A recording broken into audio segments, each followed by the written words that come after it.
Berikut merupakan video singkat mengenai cara pembuatan media pembelajaran ini, di mana media pembelajaran ini bernama jemuran gembira.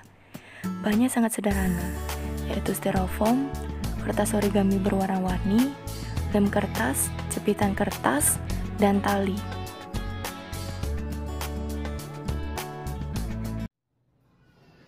Om Swastiastu. Perkenalkan, nama saya Gustia Yudiantari Pratnya Dewi dengan NIM 2011031011 dari kelas G nomor absen 4. Pada kesempatan kali ini, saya akan memaparkan materi dari pertemuan 1 hingga pertemuan 13 dengan menggunakan media pembelajaran yang saya beri judul Jemuran Gembira. Adapun alasan saya memilih media pembelajaran ini, yaitu untuk meningkatkan motivasi serta keaktifan siswa dalam kegiatan pembelajaran di kelas. Baik, adapun ke-13 materi tersebut yaitu pada pertemuan pertama, membahas mengenai konsep dasar perkembangan dan pertumbuhan manusia. Yang kedua, membahas mengenai hakikat perkembangan peserta didik. Yang ketiga, membahas mengenai hakikat perkembangan pertumbuhan individu dalam rentang kehidupan. Yang keempat, membahas mengenai aspek-aspek perbedaan individu. Yang kelima, membahas mengenai perkembangan intelektual, fisik, dan motorik. Yang keenam, membahas mengenai aspek perkembangan sosial, emosional, dan moral. Yang ketujuh, membahas mengenai aspek perkembangan dan sifat-sifat kepribadian dan implikasinya bagi pendidikan. Pada pertemuan 9, membahas mengenai tugas-tugas perkembangan.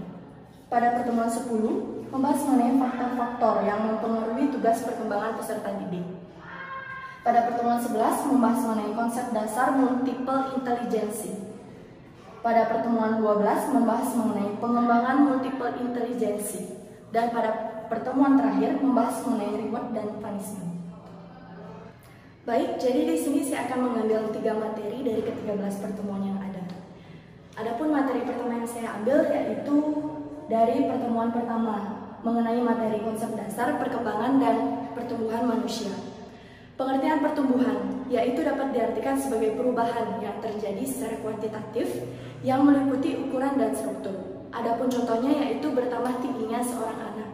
Yang tadinya anak tersebut memiliki tinggi 165 cm, selang beberapa waktu saat terjadinya pertumbuhan, anak tersebut kemudian memiliki tinggi 168 cm, seperti contoh gambar yang tertera pada media pembelajaran saya. Selanjutnya ada perkembangan. Perkembangan dapat diartikan sebagai bertambahnya kemampuan atau skill dalam struktur dan fungsi tubuh manusia yang lebih kompleks yang dipengaruhi oleh adanya pematangan sel, pematangan jaringan maupun organ tubuh. Adapun contohnya yaitu perkembangan yang terjadi pada seorang anak balita yang tadinya tidak bisa berjalan, kemudian bisa berjalan.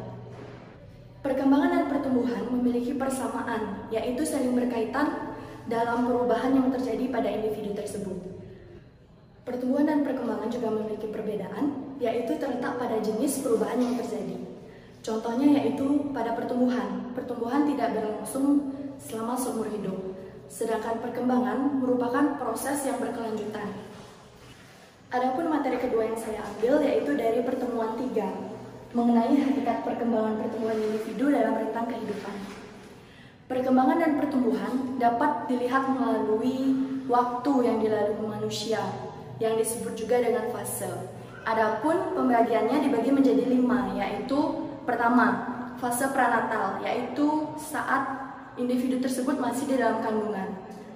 Fase ini merupakan waktu yang terletak antara masa pembuahan dan masa kelahiran.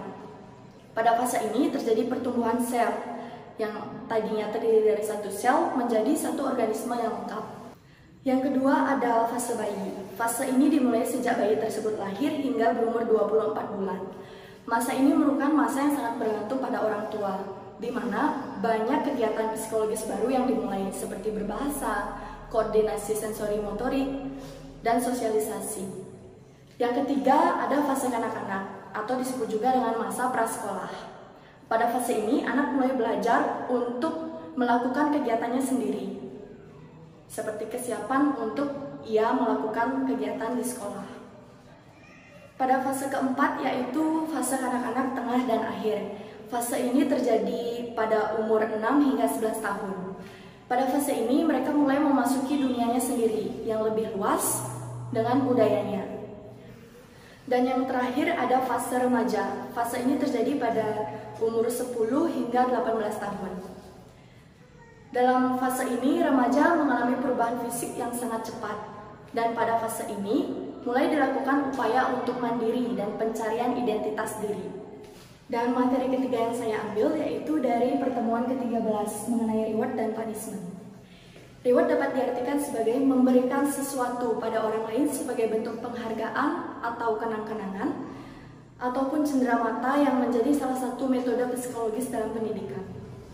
Tujuan seorang guru memberikan reward yaitu agar peserta didik termotivasi dalam kegiatan pembelajaran tersebut.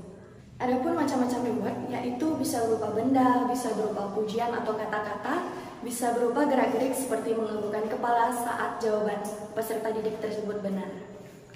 Selanjutnya ada punishment. Punishment diartikan sebagai hukuman yang diberikan oleh seorang guru yang ditujukan kepada peserta didik yang melakukan kesalahan.